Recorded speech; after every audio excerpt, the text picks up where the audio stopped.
Everybody wants to change the world, but nobody wants to change themselves. That's a quote from the great Russian poet and writer Leo Tolstoy, and it's a really appropriate line to ponder this Shabbat Shuva, this Shabbat where we commit ourselves to change as we get closer to Yom Kippur.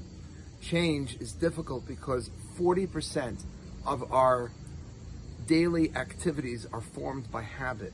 So how do you break a bad habit? If we always come late, if we speak ill of other people, if we forget to recite a blessing or we don't recite blessings before we eat, these little activities, it's all in the smallness of the activity.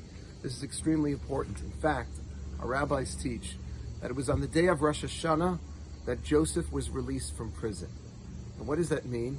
Rosh Hashanah starts the process of releasing ourselves from our own prisons. We imprison ourselves within our habits and our daily routines, and we just can't get out of them. And the only way to do it is to chisel away small steps. You want to master the Talmud, 2,711 pages? You got to take a page a day. You want to stop speaking ill of other people? Little by little, you start curbing your language and who you hang out with on a daily basis. It's small steps. We want to start being grateful. We have to express gratitude and appreciation by reciting blessings each and every morning.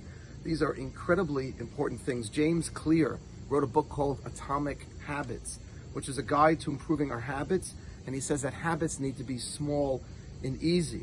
And the goal is to break them down because those habits change us. A lot of people always ask me, Rabbi, does it really matter to God if I rip a little toilet paper on the Sabbath? And I said, listen, I can't tell you what God is thinking or not. I can tell you what the Torah teaches, but I know that those little activities, those little behaviors impact us. They change us. And when we change our behavior, we change ourselves. And the goal, therefore, in the coming year and in Judaism in general, is not to have radical change. Pick one mitzvah. Pick one mitzvah that pertains to your relationship with God. Maybe it's Shabbat, maybe it's kashrut, maybe it's prayer. Pick one mitzvah that pertains to your relationship with your fellow human being. Maybe it's the way we speak. Maybe it's how much charity we give. Whatever it is, pick one thing. Start doing it every day. Make it a routine. Make it regular. Make it a habit. And please God will replace some of the negative habits with the positive habits. And then we'll be able to change the world.